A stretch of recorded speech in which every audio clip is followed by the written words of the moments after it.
सही है। क्या करोगे इस क्वेश्चन में? सबसे पहले हमें दिया हुआ है कि कैल्शियम कार्बोनेट है, इससे कितना CO2 बनेगा, यही पूछा है, यही पूछा है ना, कितना CO2 बनेगा। CO पूछा है, ठीक है, दोनों बता देंगे, बैलेंस रिएक्शन पहले से ही है। अब कैल्शियम कार्बोनेट को कितना दिया हुआ है, 200 kg, इसके नंबर ऑफ मोल्स निकाल सकते हो कैल्शियम कार्बोनेट के, है ना। इसका मोलर मास तो हमें याद ही रहता है, गिवन मास केजी में दिया हुआ है, इसको ग्राम में कन्वर्ट कर लिया, क्योंकि हमारी यूनिट मोलर मास की ग्राम में है। यहां से हमारे पास मोल आ गए 2000 मोल्स। अब इसके अंदर से प्योर कितना है, सिर्फ 90% प्योर है, तो ये क्या है, दिस इज इम्प्योर। इसका 90% ही प्योर होगा, इसका 90% क्या आएगा, 1800 मोल्स, दिस इज प्योर, है ना। और अब रिलेशन क्या है, कोफिशिएंट का 1 और इधर भी 1, एक मोल से एक मोल बनता है, तो 1800 से कितने बनेंगे, 1800 मोल्स, 1800 मोल कैल्शियम ऑक्साइड। अब इसका मास निकालना है तो क्या कर सकते हो, इसका मोलर मास निकालो कैल्शियम ऑक्साइड का, हाँ, कैल्शियम ऑक्साइड, इसका molar mass of calcium oxide 16 + 40 56 gram per मोल। तो इसका मास निकालना है, मास ऑफ कैल्शियम ऑक्साइड, तो number of moles into molar mass कितना रहा है, 100.8 kg, है ना, यही आ रहा था। ठीक है, सिंपल है। हमेशा क्या करना है, एक मन में पाथ बनाने की कोशिश किया करो कि मुझे यहां से यहां तक पहुंचना है, कैसे पहुंच सकता हूं, है ना। नेक्स्ट हमें एक क्वेश्चन दी हुई थी, क्वेश्चन में दिया हुआ था कि किसी भी कोल सैंपल के 0.05% क्या होता है, FeS2। इसका हमने और भी नाम पढ़े थे, पायराइट और फूल्स गोल्ड, है ना। फिर जब उसका कंबशन करते हैं हम FeS2 का, तो इस रिएक्शन के थ्रू प्रोसेस होती है, और हमें पता चला जब हमने कंबशन किया तो हमारे पास SO2 मिली 44.8 लीटर एट STP। तो जैसे ही 44.8 लीटर एट STP दिखे तो हमारे दिमाग में क्या आना चाहिए, 1 मोल इक्वल्स टू 22.4। जैसे ही 44.8 लीटर दिखे, STP दिखे, STP देखते ही क्या आएगा, 1 मोल का वॉल्यूम होगा 22.4, तो ये कितने मोल हो गए, 2 मोल्स ना। हमने क्या किया, 44.8 डिवाइड बाय 22.4 किया, हमारे पास 2 मोल्स आ गए, कि 2 मोल्स ऑफ SO2 था। अब FeS2 कितना होगा, उसके लिए क्या करोगे, 2 मोल्स है, रिलेशन क्या है, 2 मोल्स FeS2 से बनता है 4, 2 से 4 बनता है मतलब डबल बनता है ना। तो FeS2 क्या होता है, SO2 का हाफ होता है, SO2 यहां पे कितना है, 2 मोल, तो इसका हाफ ले लो, क्या, अच्छा 40% यील्ड भी है।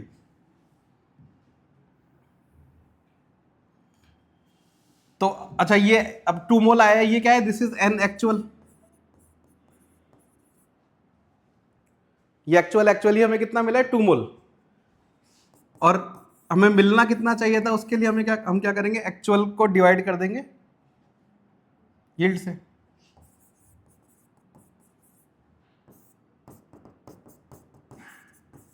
ना। यील्ड कभी 100% से ज्यादा हो नहीं सकती, तो हमेशा ही कंफ्यूजन से बचने के लिए क्या याद रखो कि एक्चुअल वाला हमेशा कम ही होगा, है ना। थियोरेटिकल निकालोगे वो हमेशा ज्यादा ही आना है, तो 2 डिवाइड बाय 0.4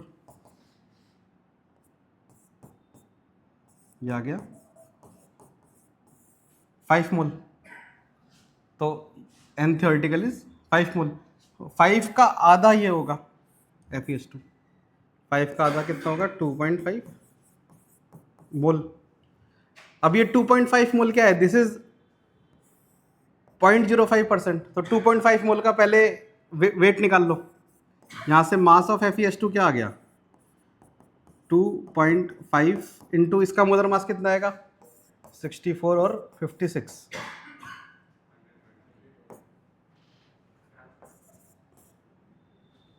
ठीक है। तो कितना 240 प्लस 60 300, ठीक है 300 आ गया। अब ये 300 क्या है, पूरे सैंपल का 0.05% है। ये 300 क्या है, पूरे सैंपल का 0.05%। तो पूरा सैंपल क्या होगा, नॉर्मल परसेंटेज वाला कन्वर्जन है कि 300 जो है वो पूरे सैंपल का 0.05% है।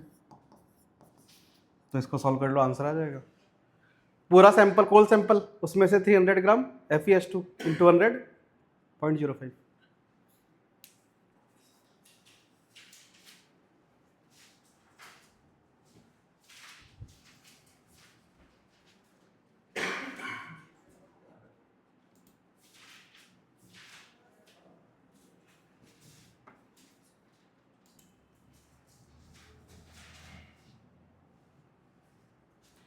नेक्स्ट एक क्वेश्चन था, ये हुआ कितनों से हुआ,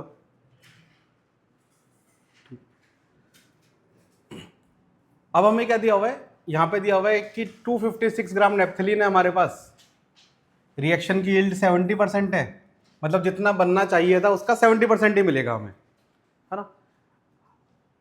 और इसने एंड में पूछा क्या, ये इसी का मास पूछा है कितना मिलेगा, यही है ना, ठीक है। तो इसका मोलर मास निकालोगे, क्यों निकालेंगे, नंबर ऑफ मोल्स निकालना है। इसका मोलर मास आएगा 128 और इसका कितना आ रहा है, ठीक है, ग्राम per mole and gram per mole. Number of moles of naphthalene given mass 256 upon 128, यहां से हमें मिल गया 2 मोल। 2 मोल से ये कितना बनना चाहिए, 2 मोल बनना चाहिए, कोफिशिएंट बराबर है 2 1 2, है ना। दिए क्या है हमारा, दिस इज एन थ्योरेटिकल। अब हमें क्या चाहिए, एन एक्चुअल चाहिए। एक्चुअल क्या होगा, थ्योरेटिकल से कम होगा तो यील्ड से मल्टीप्लाई कर दो, n theoretical into percentage yield, तो 2 इंटू 0.7 1.4 मोल। और इसका मास निकालना है तो क्या करो, इसी को मल्टीप्लाई कर दो इससे 148 से, तो मास ऑफ थैलिक एसिड आ जाएगा 148 इंटू 1.4।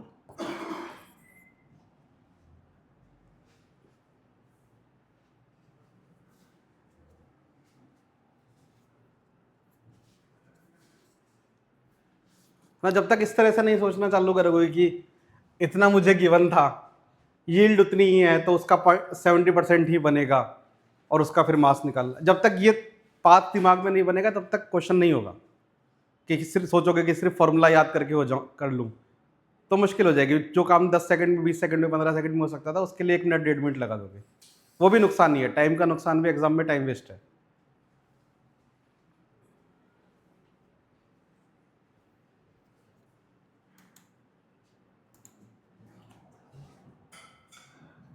ठीक है, रिएक्शन इन सीरीज में हमारा एम क्या था कि हमें कोफिशिएंट सेम करना है इंटरमीडिएट्स के, जो भी इंटरमीडिएट दिखे उसके कोफिशिएंट सेम कर दो, और फिर जैसे ही कोफिशिएंट सेम करोगे तुम डायरेक्ट रिलेशन निकाल सकते हो अलग अलग कंपाउंड्स का। जैसे इस क्वेश्चन को देखोगे तो यहाँ पे इंटरमीडिएट्स क्या है तुम्हारे पास, KClO और दूसरा इंटरमीडिएट है KClO3, तो 2 इंटरमीडिएट्स है ना, 4 KClO3 है, यहाँ पे KClO3 है, तो इसको मल्टीप्लाई बाय 4 कर सकता हूँ, है ना। तो ये रिएक्शन क्या बन जाएगी, लास्ट वाली तो एज इट इज ही 4 KClO3 gives 3 KClO4 plus KCl is it 12 KCl, 4 3 12 KClO gives 8 KCl plus इधर हो जाएगा 4 KClO3। अब हमारे पास KClO कितना है 12, तो इसको मैं 12 से मल्टीप्लाई कर दूं, फिर ये कोफिशिएंट बराबर हो जाएगा KClO का, तो 12 से मल्टीप्लाई करूंगा तो क्या आएगा 12 Cl2 plus 24 KOH gives 12 KCl plus 12 KClO plus 12 H2O। अब यहां से तुम किसी का भी रिलेशन निकाल सकते हो। जैसे फर्स्ट क्वेश्चन में क्या पूछा है कि KClO4 बना है 1385 ग्राम, तो Cl2 कितना रिक्वायर्ड होगा, तो इनका रिलेशन देख लो। फर्स्ट पार्ट में KClO4 और Cl2 का रिलेशन देखना है, तो रिलेशन क्या है 12 Cl2 गिव्स 3 KClO4, ये रिलेशन है कि अगर मैं स्टार्टिंग में 12 Cl2 लूंगा, अब ये सीरीज, ये तो पूरी लाइन से है, अब ये पूरी एक रिएक्शन मान सकता हूं मैं, है ना, क्योंकि कोफिशिएंट सेम है। तो 12 Cl2 gives 3 KClO4, 12 Cl2 gives 3 KClO4, है ना। ये समझ में आया ये स्टेप कैसे लिखा। अगर इंटरमीडिएट बराबर कर दो, इंटरमीडिएट बराबर करने का क्या मतलब है कि यहाँ पे तुम्हारे पास रिक्वायर्ड कितना है 12 KClO रिक्वायर्ड है, यहाँ पे प्रोड्यूस भी इतना ही किया जितना रिक्वायर्ड था, ताकि ये जो प्रोडक्ट यहाँ से मिल रहा है हमें, यही पूरा का पूरा यहाँ कंज्यूम हो जाए और इंटरमीडिएट गायब हो जाए। फिर सिमिलरली जैसे सेकेंड रिएक्शन में ये प्रोड्यूस हुआ है, तो एज इट इज में क्या कर सकता हूँ, जितना यहाँ प्रोड्यूस हुआ उतना ही यहाँ कंज्यूम हो गया, तो जो ये इंटरमीडिएट बन रहा था ये भी खत्म हो गया। तो मतलब जो बीच में रिएक्शन प्रोसेस के बीच में जो एक्स्ट्रा कंपाउंड्स बन रहे थे, उनको मैंने ये बैलेंस करके रिएक्शन में ही खत्म कर दिया, ताकि एग्जैक्टली जैसा एक्सपेरिमेंट में हो रहा होगा इन रियल वर्ल्ड, वैसा एज इट इज मैंने यहाँ पे बना दिया, है ना। अब रिलेशन क्या बन रहा है 12 Cl2 गिव्स 3 KClO4, तो यहां से मोल्स निकाल लो। KClO4 का मोलर मास कितना आता है 138.5 ही आ रहा होगा, तभी ये दिया है वैल्यू। KClO4 का मोलर मास KCl, हाँ वो जनरली ये ऐसी वैल्यूज अच्छी वैल्यू, ये दिखने में अजीब सी वैल्यू दिख रही है, पर ये इसलिए दी हुई है क्योंकि मोलर मास 138.5 होगा। Molar mass of KClO4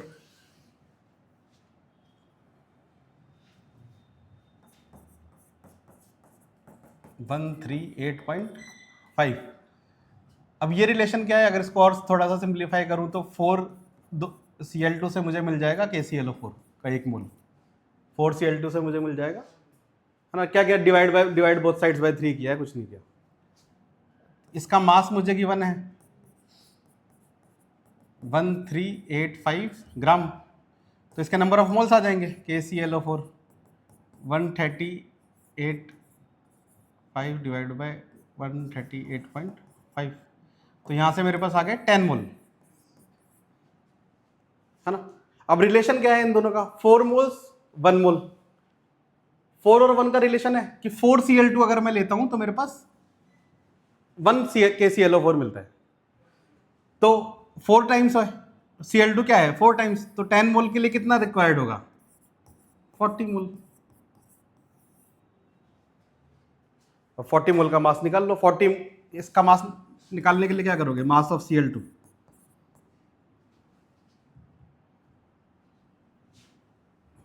mass of Cl2 is equals to 40 into molar mass इसका है 71,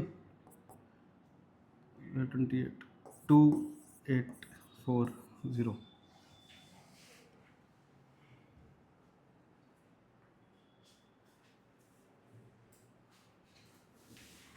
ठीक है, ये समझ में आया कैसे किया। बस एक बार अगर बैलेंस कर लिया, और ये जनरली ऐसा रिएक्शन मतलब नीट में तो 2 स्टेप वाला आता है, नीट में आया हुआ है 2 स्टेप वाला है, पेपर में भी मिलेगा WRT, कल भी मिलेगा तुम्हें, कल ही है ना WRT, हाँ कल भी मिलेगा। और मतलब जनरली एडवांस में पूछने जाता है तो वो 3 स्टेप का 4 स्टेप का कर देता है, साथ में यील्ड भी मिला देगा, साथ में परसेंटेज प्योरिटी भी मिला देगा, और पैराग्राफ बना के दो क्वेश्चन दे देगा उस पर। एडवांस की बात कर रहा हूँ।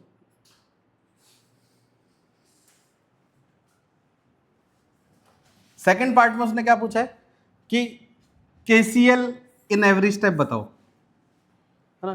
Calculate moles of KCl produced in every step, तो Cl2 कितना था 40 मोल, है ना। तो रिलेशन देख लो क्या है Cl2 और KCl का, तो यहां पे जितना Cl2 है उतना KCl है, तो मैं कह सकता हूं फर्स्ट स्टेप में कितना बनेगा 40 से 40 बनेगा, ये हो गया पहला स्टेप, 12 से 12 बन रहे हैं पहले स्टेप में, तो 40 से 40 बनेगा। दूसरे स्टेप में देखूंगा तो 12 से कितना बन रहा है 8, 12 से कितना बन रहा है 8, तो ये हो गया पहला स्टेप।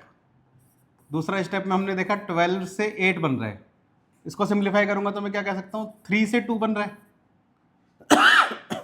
या फिर बिल्कुल ही एकदम सिंप्लीफाई कर दें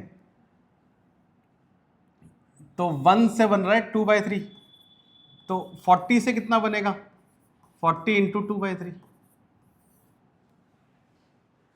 12 से 8 बन रहा है, 12 को इधर लेके गए 1 से 2/3 बन रहा है, तो 40 से कितना बनेगा 40 इंटू 80/3।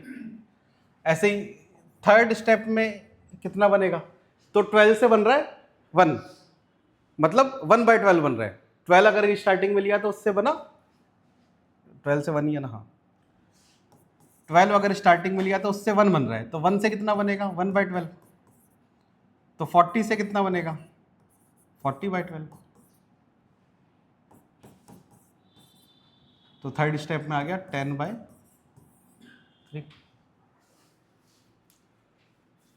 सिंपल यूनिटरी मेथड है, एक बार तुमने इसको बराबर किया उसके बाद पूरा यूनिटरी मेथड है, 1 से इतना बन रहा है 2 से कितना बनेगा, 2 से इतना बन रहा है 5 से कितना बनेगा, यही करते रहोगे बस। थर्ड 142 ग्राम Cl2 से KClO4 कितना बनेगा, तो ये तो रिलेशन हमने लिखा ही था Cl2 और KClO4 का सेकंड वाले में, हाँ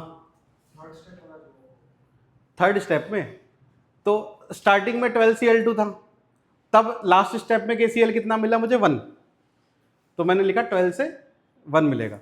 तो अगर मैं इनिशियल में 1 लेता तो फाइनल में कितना मिलता 1/12, इनिशियल में 40 लिया है तो फाइनल में कितना मिलेगा, इस 1/12 को इंटू 40 कर दो।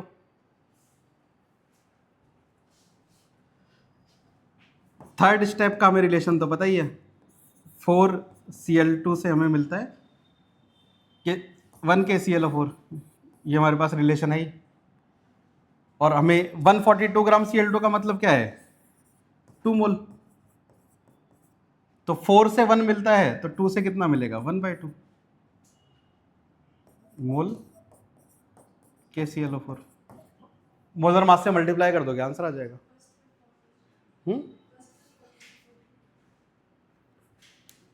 फर्स्ट में, हाँ कैसे आया, इधर बराबर है ना, उसने बोला तीनों स्टेप में बताओ, पहले स्टेप में रिलेशन क्या था 12 Cl2 से 12 KCl, बराबर जितना इधर होगा उतना ही इधर होगा, तो इनिशियली कितना दिया हुआ है हमें, फर्स्ट वाला जो यहाँ पे क्या कितना निकला था Cl2 रिक्वायर्ड, यहाँ पे 40 मोल आया था, तो 40 मोल से कितना बन जाएगा 40 मोल,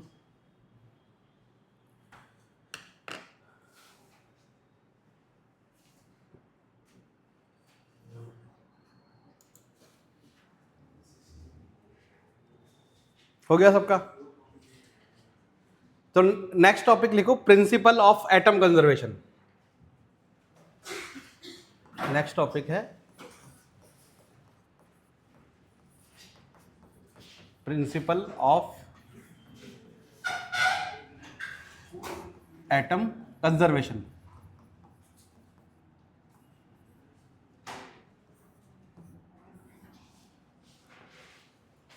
हाँ, जैसे हम बच्चों में कंजर्वेशन ऑफ मास पढ़ते थे कि कोई भी रिएक्शन होगा, जो भी रिएक्टेंट होगा उन सबका मास मिला के क्या आएगा प्रोडक्ट का मास, है ना।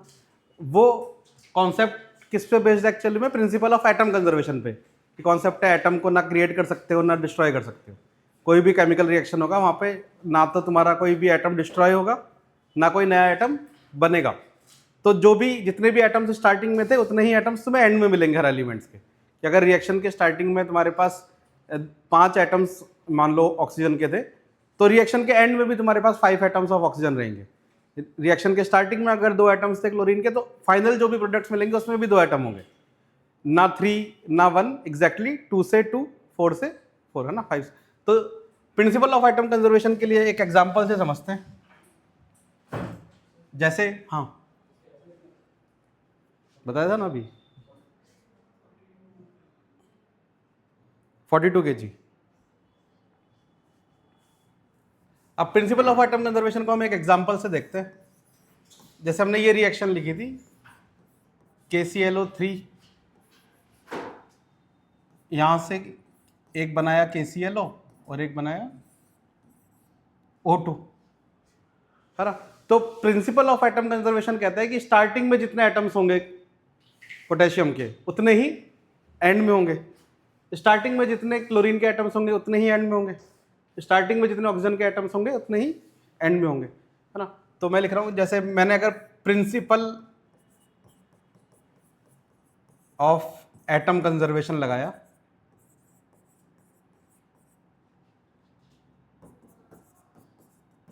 किस पे लगा रहा हूं, ऑन पोटेशियम पे लगा रहा हूं, तो इसमें मैं लिख सकता हूं moles of potassium atom in KClO3 is equals two moles of potassium atom. Product में क्या कहां पर है पोटेशियम, सिर्फ KClO में, तो KClO ये लिख सकता हूं मैं, है ना।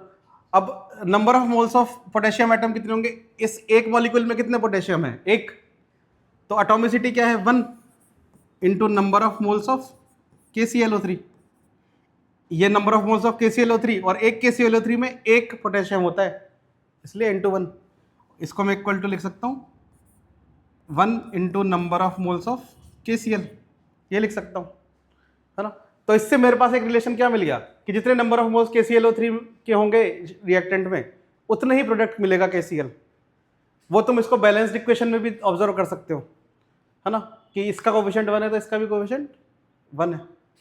तो प्रिंसिपल ऑफ एटम कंजर्वेशन से तुम स्टोइकियोमेट्रिक कोएफिशिएंट का रिलेशन भी निकाल सकते हो। यहां से रिलेशन आ गया, जितने नंबर ऑफ मोल्स KClO3 के होंगे उतने ही KCl के होंगे, ये रिलेशन क्या होगा 1 1।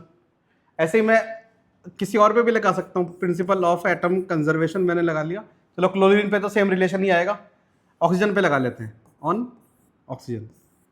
ऑक्सीजन पे कैसे लगाओगे, यहाँ पे moles of oxygen in KClO3, products में ऑक्सीजन दोनों जगह है, यहां पर भी है यहां पर भी है, तो मैं लिख सकता हूं मोल्स ऑफ ऑक्सीजन एटम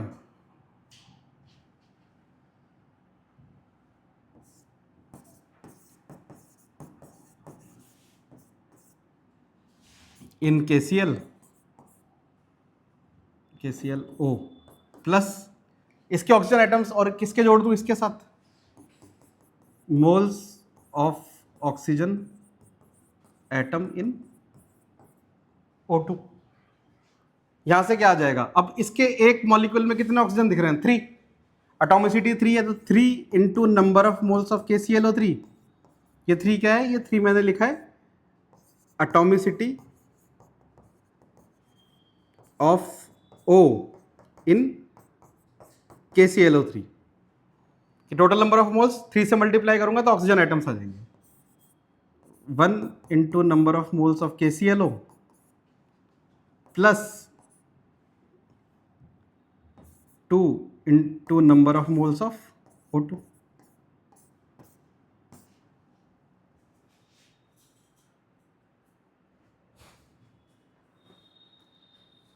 यहां पे ये इसके भी स्टोइकियोमेट्री का भी कोएफिशिएंट आ गया,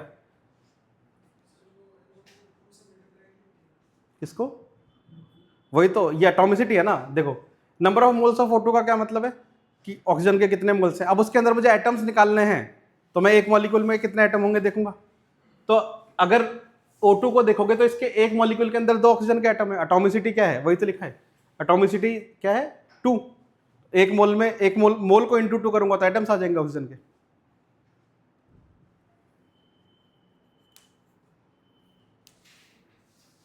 अब ये प्रिंसिपल ऑफ एटम, इसको नोट डाउन करो, और प्रिंसिपल ऑफ एटम कंजर्वेशन हम यूज क्या कब करते हैं कि जब हमें पूरा प्रोसेस गिवन ही ना हो, है ना, कहीं पे भी लगा सकते हो, बेसिक लॉ पे ही है तो कहीं पे भी लगा सकते हो, लेकिन इसको मेनली यूज कब करते हो जब तुम्हारे पास मान लो केमिकल रिएक्शन ही ना हो, हाँ, तुम्हें बोला जाए कि हमने स्टार्टिंग में कोई कंपाउंड लिया, है ना। मान लो लेट सपोज स्टार्टिंग में हमने KClO3 लिया, उसको 4-5 अलग अलग प्रोसेस से गो थ्रू करते हुए गया मैं, और एंड में मुझे Cl2 मिला, है ना। तो मतलब उसका मतलब क्या है, स्टार्टिंग में जितना क्लोरीन था उतना सारा का सारा कहाँ पहुंच गया, Cl2 में। तो जितने स्टार्टिंग में हमने क्लोरीन के मॉलिक्यूल्स एटम्स लिए होंगे उतने ही एंड में होंगे, है ना। तो जहां पे भी प्रोसेस गिवन ना हो वहां पे क्या यूज करोगे, प्रिंसिपल ऑफ एटम कंजर्वेशन।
बताऊंगा अभी, क्वेश्चन लिखूंगा अपना, आप दिखेगा यूज कब आएगा।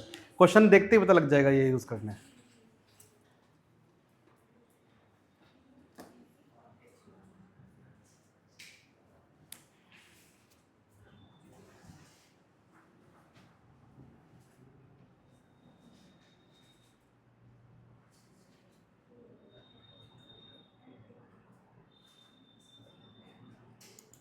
ठीक है, क्या करोगे, पहले हाइड्रोजन ऑब्जर्व करो कहां पर है, रिएक्टेंट में एक ही जगह पर है, कहां पर है, C6H6 में।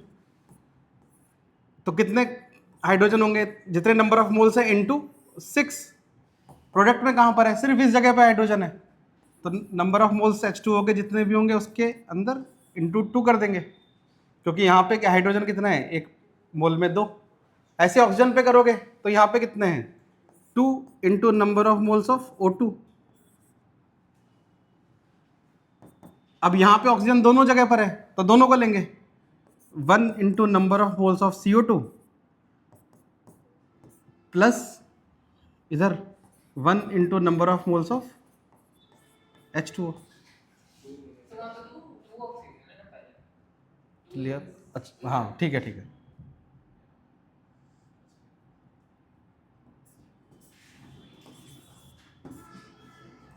ठीक है, ये हो गया प्रिंसिपल ऑफ एटम कंजर्वेशन। अब इस पे क्वेश्चन लिखो, अपना आप दिखेगा क्वेश्चन में कहाँ पे यूज करना है। जब क्वेश्चन में तुम्हें रिएक्शन दी ही ना हो और ना पता लगा सकते हो, या फिर इतनी कॉम्प्लिकेटेड हो कि सॉल्व करने का मन ना करे, तो ये लगा लेना, है ना। क्वेश्चन लिखो,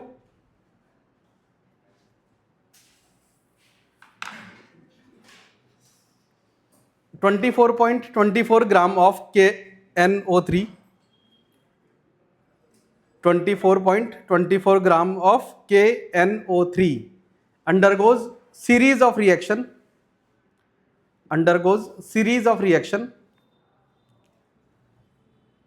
in such a way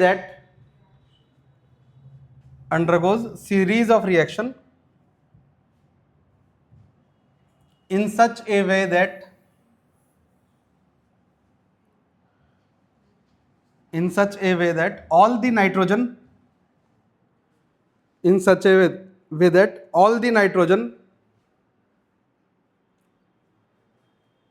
atom is converted to, all the nitrogen atom is converted to K2Zn3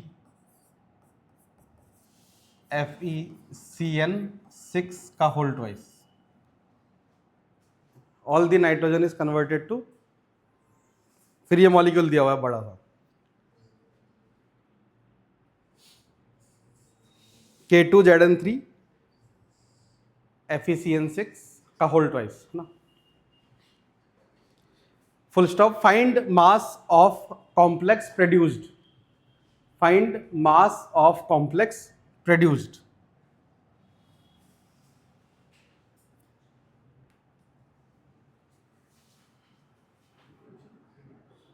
ठीक है. अब ये जो कंपाउंड, जिस भी कंपाउंड में तुम्हें ऐसे स्क्वायर ब्रैकेट दिखे ना, जिस भी कंपाउंड में स्क्वायर ब्रैकेट दिखे, इन कंपाउंड्स को बोलते हैं, 12th में एक चैप्टर आएगा कोऑर्डिनेशन कंपाउंड्स, इनको बोलते हैं कोऑर्डिनेशन कंपाउंड्स, या फिर कॉम्प्लेक्स कंपाउंड्स भी बोल सकते हो. कॉम्प्लेक्स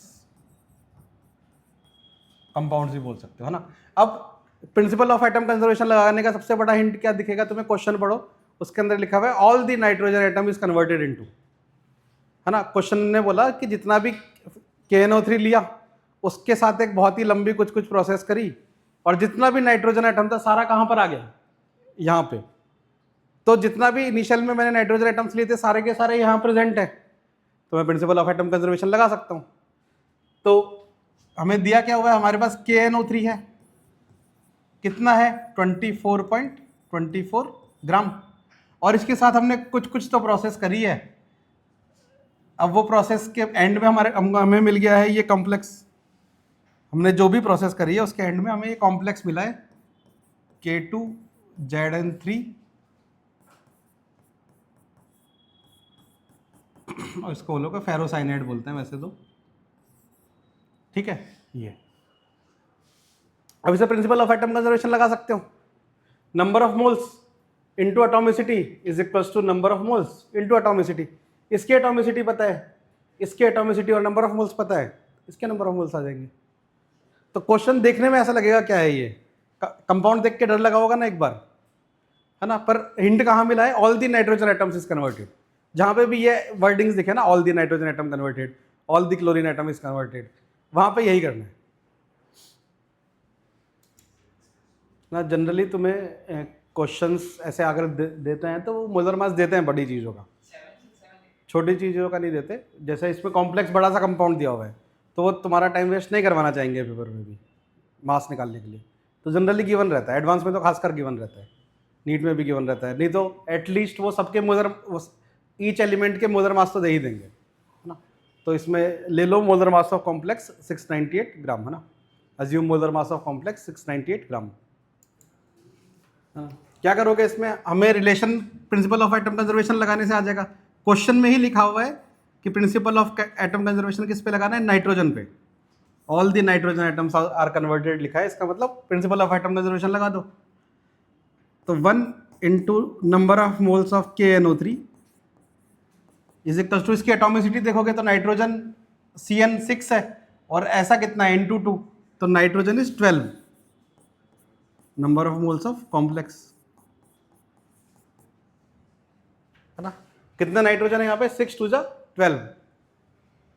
अब यहाँ पे नंबर ऑफ मोल्स निकाल लो KNO3 के. गिवन मास अपॉन इसका मोलर मास 101, तो यहाँ से आएगा 0.24 ग्राम पर मोल. तो नंबर ऑफ मोल्स ही तो आया है 0.24 मोल्स. ये वैल्यू यहाँ पुट कर दो, तो यहाँ से n complex is equals to number of mole 0.24 divided by 12, 0.02 moles. ये कॉम्प्लेक्स के मोल्स आ गए. इसका मोलर मास गिवन था 698 ग्राम पर मोल. तो नंबर ऑफ मोल्स को मोलर मास से मल्टीप्लाई करोगे तो 13.96 ग्राम. है ना। मैं यही कह रहा था कि यहाँ पे अगर तुम्हें 698 इंटू 0.02 करना है तो 10⁻² अलग रखो, उसको एंड में लगा लेंगे। 700 इंटू 2 और 698 इंटू 2 की जगह क्या करो, 700 इंटू 2 करो और -4 कर लो, कैलकुलेशन आसान हो जाएगी। 698 इंटू 2 करोगे, मल्टीप्लाई करने बैठोगे, कैलकुलेट करोगे, उसमें गलती हो गई तो और प्रॉब्लम। इसको क्या मान सकते हो, 700 -2 मान सकते हो, है ना। उसको इंटू 2 कर लो तो 1400 -4। एक और क्वेश्चन लिखो इसी पे, ये घर पे ट्राई करना।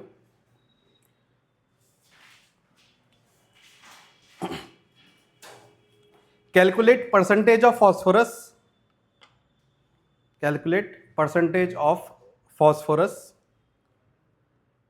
In organic compound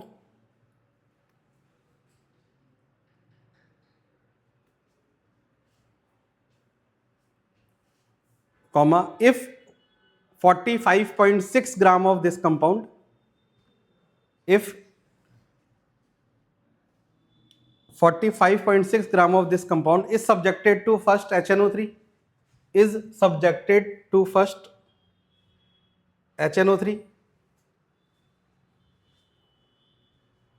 and then ammonium orthomolybdate, ammonium orthomolybdate, है ना।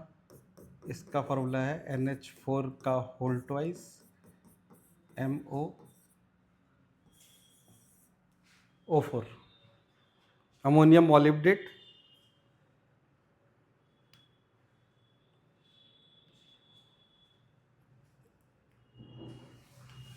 full stop, it produced 375.4 gram of, it produced 375.4 gram of ammonium phosphomolybdate,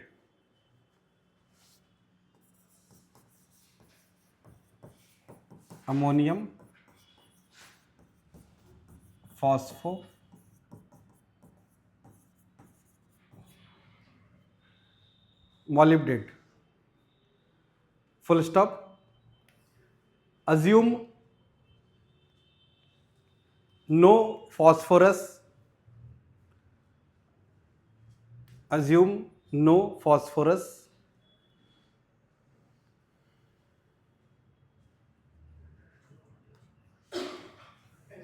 assume no phosphorus is removed in the process,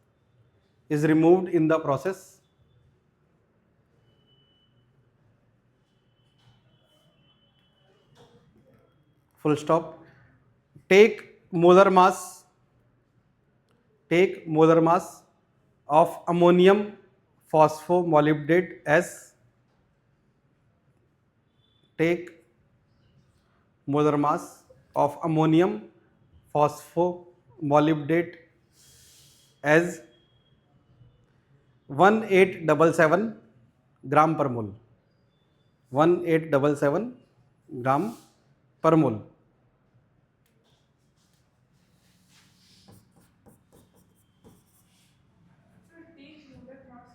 take molar mass of ammonium phosphomolybdate, ये नाम है compound का, as 1877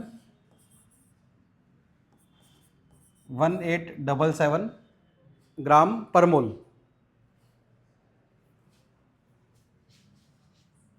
ठीक है, अब इस क्वेश्चन में भी क्या दिया हुआ है तुमको, बहुत बड़ा हिंट दिया हुआ है कि no phosphorus is removed in the process, है ना। कोई भी फॉस्फोरस प्रोसेस में गया नहीं है, मतलब स्टार्टिंग में जितना फॉस्फोरस था उतना ही एंड में हमें कहाँ मिला है, यहाँ पे। तो जितने एटम्स यहाँ फॉस्फोरस के होंगे उतने ही स्टार्टिंग में होंगे, बीच वाला प्रोसेस बस डराने के लिए दिया है ना। बीच वाला प्रोसेस की पहले HNO3 से रिएक्ट करवाया, फिर अमोनियम मॉलिब्डेट ऑर्थोमॉलिब्डेट से रिएक्ट करवाया, फिर हमें मिला अमोनियम फॉस्फोमोलिब्डेट, ये सब डराने के लिए बड़े बड़े नाम, बड़े बड़े कंपाउंड। बस ध्यान क्या रखना है, स्टार्टिंग में जितना फॉस्फोरस है उतना ही एंड में। है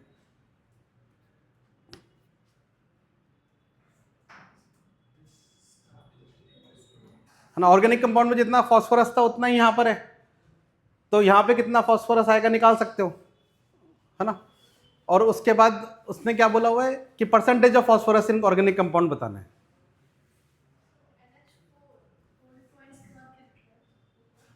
MO इज एन एलिमेंट ना, molybdenum, MO is.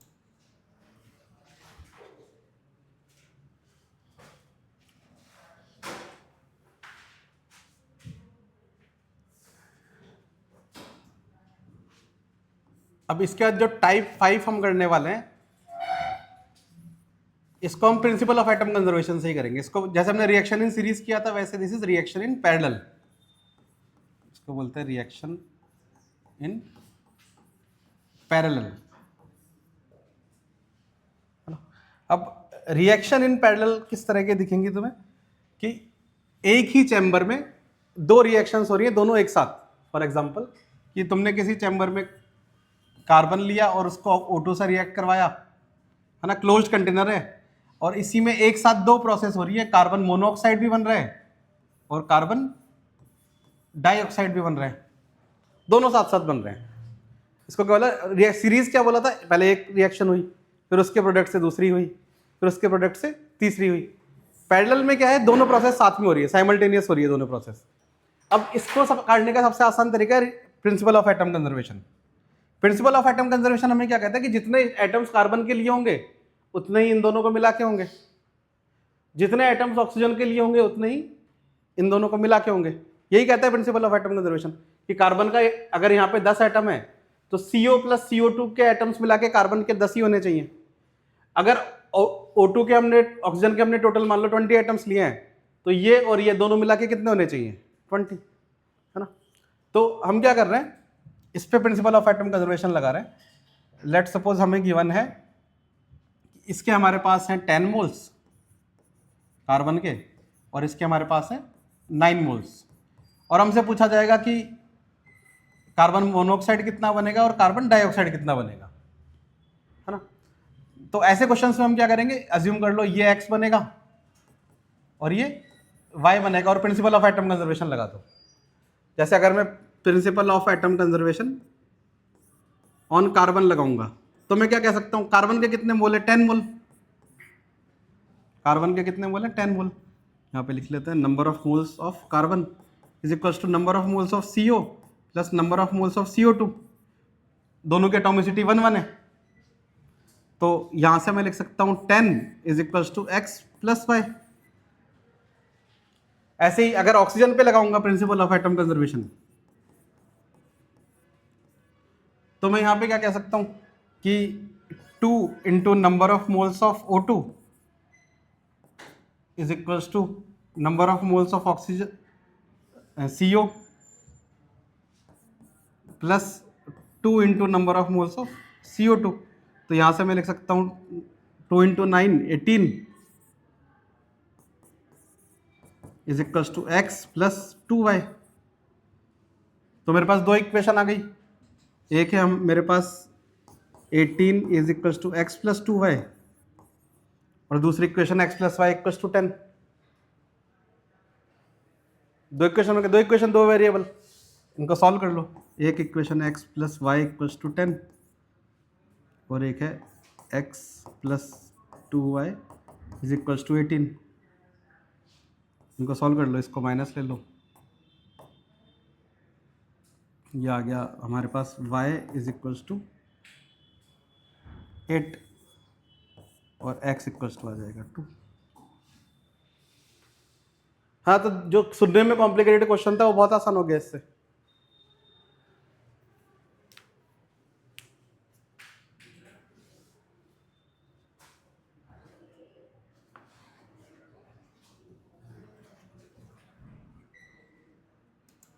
Note down इसमें, रिएक्शन इन पैरेलल में अगर बताना हो रिएक्शन इन पैरेलल क्या है, तो if one type of reactant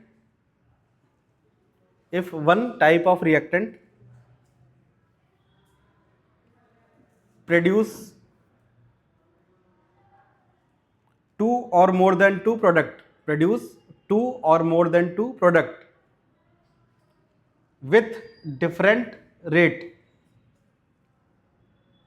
with different rate, then reaction are called, then reaction are called parallel reaction, then reaction are called parallel reaction.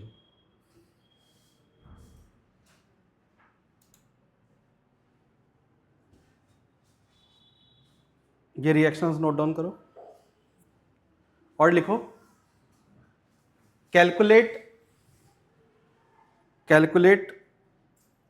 The composition of final mixture, calculate the composition of final mixture. Composition of final mixture का मतलब क्या है, पहला वाला product कितना बन रहा है और दूसरा वाला कितना बन रहा है ये बताना है। वही XY ले लो और प्रिंसिपल ऑफ एटम कंजर्वेशन लगा दो। Calculate the composition of final mixture when part 1 of the question है कि जब हमने A2 लिया है 5/4 एंड B2 के मोल्स लिए हैं 2। इसी के सेकंड पार्ट में हम A2 ले रहे हैं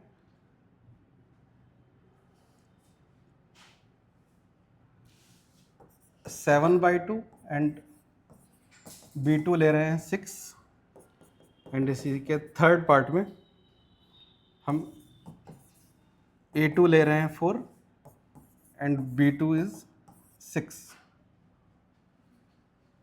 ठीक है,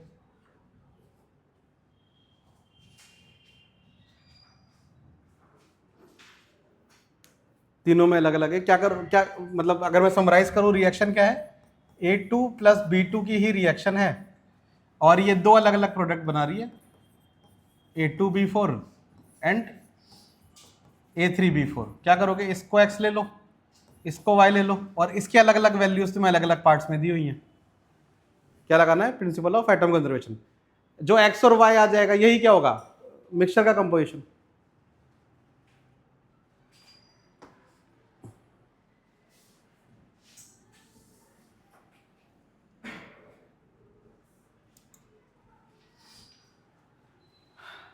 नेक्स्ट क्वेश्चन लिखो, if 6 mole of KClO3 are decomposed, if 6 mole of KClO3 are decomposed according to following